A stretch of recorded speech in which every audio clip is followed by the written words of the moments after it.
तिरंगा आमचा ध्वज उंच उंच फडकवू प्राणपणाने लढू आम्ही शान याची वाढू. सन्माननीय व्यासपीठावरील मान्यवर पूज्य गुरुजन वर्ग व माझ्या बालमित्रांनो, माझे नाव राधिका गजानन सोडी. इयत्ता 4थी शाळा जी प्राथमिक शाळा सुधाकर राव नाईक नगर दराठी.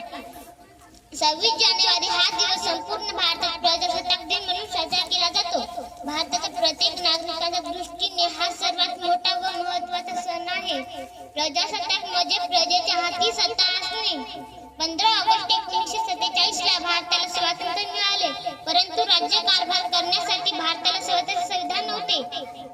भारताचा राज्यकारभार व्यवस्थित व सुरळीत चालण्यासाठी काही नियमांची आवश्यकता होती.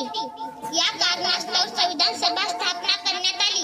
संविधान सभेचे अध्यक्ष डॉक्टर राजेंद्र प्रसाद यांना करण्यात आले, तर मसुदा समितीचे अध्यक्ष डॉक्टर बाबासाहेब आंबेडकर यांना नेमण्यात आले. 26 जानेवारी 1949 रोजी भारताच्या राज्यघटनेचा पहिला मसुदा मंजूर झाला.